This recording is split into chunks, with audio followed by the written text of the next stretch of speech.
All right, everybody, we have another critter coming out for you. And this is a critter that most people have never seen me bring. It is a snake. It's actually my biggest snake that I have. It's called a Dumerails Ground Boa.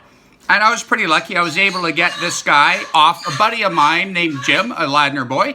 I got this from him a few years ago. I'm going to say he's probably about 5-6 years old. And I have a habit of calling all my male boas Julius Squeezer. So here he is coming out. This guy lives on the ground in Madagascar. And he's pretty big. He's a Stukum guy, but he is a ground snake. That's why he has these colors.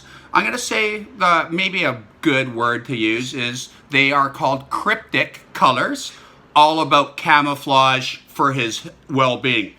He is able to swim. He can climb. Escaping is next. And like a typical snake, if they are threatened and they can't hide or escape, they're going to strike. And the bigger they are, so long as they're not venomous, it is definitely a dangerous bite because they got fairly big teeth or grasping sort of fangs. He is a reptile, like we're aware. Turtles, tortoises, lizards, snakes, legless lizards, crocodiles, they're all reptiles. To be a reptile, you have to have cold blood, scaly skin, and a backbone or a spine. So living on the ground, odds are the majority of the foods that this guy is going to eat are going to be rodents. My house, he eats mice or young rats. I hope when I do sort of stretch him out a little bit for you guys, I'm hoping you'll be able to see his head. You can sort of see it poking out there. Snakes all have the ability of swallowing food 3 times the size of their head.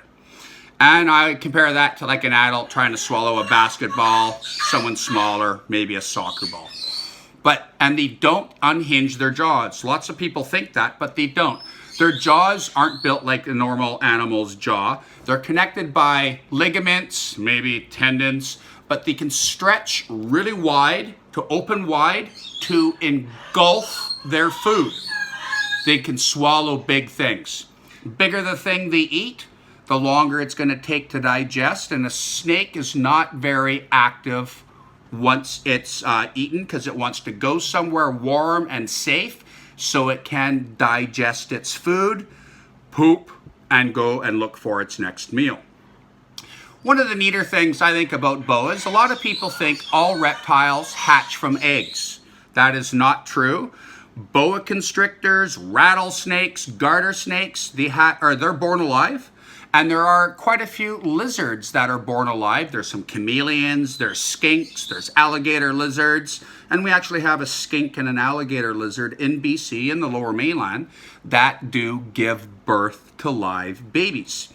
And boa constrictors are typically a New World species of animal, which means North and South America. But there are a few, like him, that come from Africa, Europe, and Asia. And if you're ever in the Fraser Valley, and even maybe a little deeper into the Okanagan, we actually have a boa constrictor that lives there. It's called the rubber boa. It's against the law to have because it's a native animal. And they don't want people taking them out of the wild to be their pets, so they are protected. Kind of hard to find, but it's kind of neat. I do see pictures online on Facebook and things like that. People find them in the yards. So I'm going to try to open this guy up for you. Oh, there you go. You can see his head. Not a very big head compared to the thickness of his body. And did you see him? He's sticking his tongue out. All snakes use their tongue as a sensory organ. They're deaf. They don't have ears. And snakes have a nose, but they cannot smell with it. And they have nostrils.